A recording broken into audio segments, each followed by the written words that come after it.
వ్రతశాల ఇది నా యేసు నివసించశాల.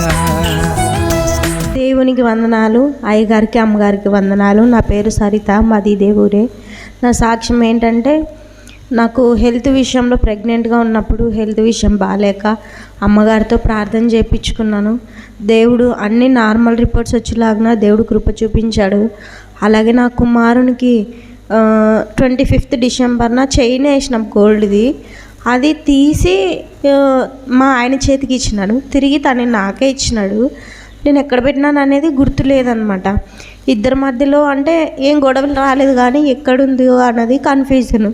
వెతికినా దొరకలేదు, పోయిందనే అనుకున్నాము. ఒకసారి అమ్మగారితో ప్రార్థన చేయించుకున్నాము. అమ్మ ఎక్కడ పోలేదు, అది ఇంట్లోనే ఉంది, మీరు వెతకండి, ఇంకొకసారి సన్నిధిలో సాక్ష్యం చెప్తాను అని తీర్మానం తీసుకోనంటే సరే అమ్మ అని ఇంకా అమ్మగారితో ప్రార్థన చేయించుకున్నాను. ప్రార్థన చేయించుకున్న 2 రోజులకి అది వెతికితే ఎక్కడ లేదు, నా బైబిల్లోనే ఉందన్నమాట. ఎక్కడికి పోలేదు. 5 గ్రాములు బంగారు అది చైను దొరికింది. అమ్మగారు ప్రార్థించడం ద్వారా దేవుడు కృప చూపించాడు. అందుని బట్టి దేవునికి వందనాలు. ఈరోజు నన్ను ఈ సన్నిధికి నడిపించిన యేసయ్యకి వందనాలు. ఈ చిన్ని సాక్ష్యాన్ని దేవుడు దీవించునుగా. దేవుడికి వందనాలు, అమ్మగారికి అయ్యగారికి వందనాలు. నా సాక్ష్యం ఏమంటే, పోయిన బుధవారము మా ఆయనకి బాగలేకుండే ఈ ఊర్లోనే ఆసుపత్రికి తోలుకొని వేయంటే ఆయన చెప్పాడు, ఒక ఆయన ఈయనకి చాలా రక్తం తక్కువ ఉంది, 4.5 పాయింట్లు ఉండదు. అమ్మతో పోయేటప్పుడు ప్రార్థన చేయించుకొని వేయానమ్మ, ఏం కాదులని పోవనింది. అటు పోయిన తర్వాత ఆయన అన్నాడు, నేను చేయంటే చేస్తాను, నాదేం లేదు, కానీ ఖర్చు అయితే 20,000 రావచ్చు, 30,000 రావచ్చు, చెప్పలేను. కానీ బీదోళ్ళంతా ఒకటే కదా, చెప్పేది మంచిదని చెప్పానమ్మా, అది నీ ఇష్టమో మీ అనుకూలం బట్టి అంటే ఈ విధంగా అమ్మకు వచ్చి ఈ విధంగా పరిస్థితి అంటే ఏం కాదులేమని భయపడద్దు అంది. అప్పుడు వెంటనే కర్నూలుకు పోయాము. అక్కడ కూడా 5 పాయింట్లు ఎక్కియాలి రక్తము ప్యాకెట్లు అని చెప్పారంట. నేను అప్పుడు కూడా అమ్మకి చెప్పాను, ఇట్లా అంటున్నారంట అమ్మ అంటే ఏం కాదులేమ్మా, డాక్టర్లు అట్టే చెప్తారు కదండి, భయపడొద్దు అయింది. కానీ జరిగిన కారణం ఏమంటే వాళ్ళు 5 ప్యాకెట్లు అని అక్కడ చెప్పారు, ఇక్కడ 4 అన్నారు. ఒక్కదాంతోనే దేవుడు సరి చేశాడు. దేవాతి దేవుడికి వందనములు చెల్లిస్తున్నాను.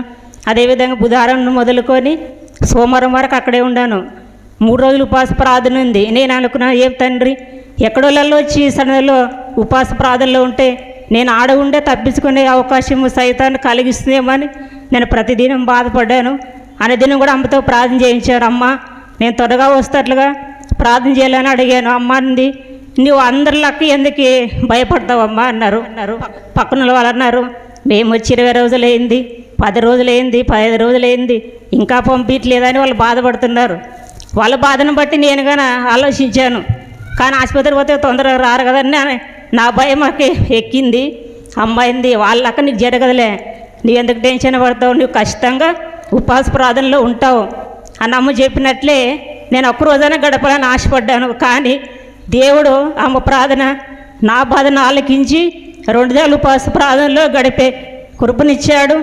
5 రోజులు ఉన్నప్పటికైనా ఒక్క వస్తువు కూడా 100 రూపాయలు పెట్టి మేము అక్కడ కొనుక్కోలేంతగా దేవుడు కార్యం చేశాడు. అందరం బట్టి దేవత దేవునికి ప్రార్థించిన అమ్మగారికి అయ్యగారికి వందనములు చెల్లిస్తున్నాను. అమ్మగారికి అయ్యగారికి మీకు వచ్చిన వారికి వందనాలు. నా సాక్ష్యం ఏమంటే, నా పిల్లోడు సోమవారం రోజు చెట్టు మీద నుంచి కింద పడ్డాడు. హాస్టల్లోన నరుము కట్ అయిందన్నారు. హాస్పిటల్కి వెళ్ళి చూపిస్తే మళ్ళీ హాస్పిటల్కి వెళ్ళిన తర్వాత ఆపరేషన్ చేస్తే ఈ పిల్లోనికి ఫిడ్స్ వస్తుంది, నరుము బీపీ పిచ్చోడైపోతాడు, కాలు చేతులు పడిపోతామన్నారు. నేను నా కుమారునికి స్వస్థపరిస్తే నేను చాలోకి వచ్చి సాక్ష్యం చెప్తాను అనుకున్నాను. రిపోర్ట్లోన మందుల ద్వారా బాగా అవుతుంది అన్నారు. మన అమ్మగారికి అయ్యగారికి వందనాలు. ఇదే నా చిన్న సాక్ష్యం. అయ్యగారికి అమ్మగారికి నా నిండు వందనాలు. ఇక్కడ చేరిన ప్రతి ఒక్కరికి నా నిండు వందనాలు. నా సాక్ష్యం ఏమంటే, మాది కనకవేడు గ్రామం. నేను ప్రెగ్నెంట్ ఉన్నప్పుడు 3వ నెలలో ఇక్కడ వచ్చాను. కానీ నాకు చాలా వాంతులతో బాధపడుతుండగా అమ్మగారు ప్రార్థన చేయగానే తక్కువైంది. మరి బ్లడ్ చాలా తక్కువ ఉందని చెప్పినారు. పొద్దుననగా అన్నం తినకుండా వెళ్ళాము. రాత్రి అయినా ఇంకా రాత్రి 8 గంటలప్పుడు ఆపరేషన్ తోలుకొని వెళ్ళారు. అమ్మగారికి ప్రార్థన చేసి, అమ్మ ఇలా నాకు భయం అవుతుంది అమ్మ, ఇది 2వ సిజరీన్, నాకు అసలు ధైర్యం లేదని అమ్మకు చెప్తే, అమ్మ ఫోన్లో ప్రార్థన చేసింది. అమ్మ నువ్వేం భయపడకు, నీకు చక్కని కుమార్తె నాకు పుడుతుందని చెప్పింది. అలాగే నాకు 3 కుమార్తెలు పుట్టారు. దేవుడు నన్ను దర్శించి క్షేమముగా 5వ నెలలో సాక్ష్యం చెప్పాలని అనుకున్నాను. వచ్చి సాక్ష్యం చెప్పాలని, ఇదే నా సాక్ష్యం. అయ్యగారికి వందనాలు, అమ్మగారికి వందనాలు, కూడి చేరొచ్చిన మీ అందరికీ నా వందనాలు. నా సాక్ష్యం ఏమనగా, నా పేరు ఎలీషా, మా ఊరు సిబెలగల్. నేను టెట్కి అప్లై చేశాను. రోజు దగ్గరకు వచ్చింది. నాకు హెల్త్ కండిషన్ ఏం బాగాలేదు. అట్లే ఎగ్జామ్ రాశాను. నేను రిజల్ట్ వచ్చాయి. అమ్మగారు ప్రార్థన చేశాను. రిజల్ట్ ఇలా వస్తున్నాయి. నాకైతే హెల్త్ కండిషన్ బాగాలేదు, అలా రాశాను. రిజల్ట్ పాస్ అయ్యారు వచ్చినట్టు ప్రార్థన చేయండి అమ్మగారు అంటే ప్రార్థన చేశారు. సాక్ష్యం చెప్పుకోమని అన్నారు. నేను సాక్ష్యం చెప్తానని ప్రార్థన చేసుకొని రిజల్ట్ చూసినప్పుడు నేను టెట్లో క్వాలిఫై అయ్యాను. ఇదే నా సాక్ష్యం.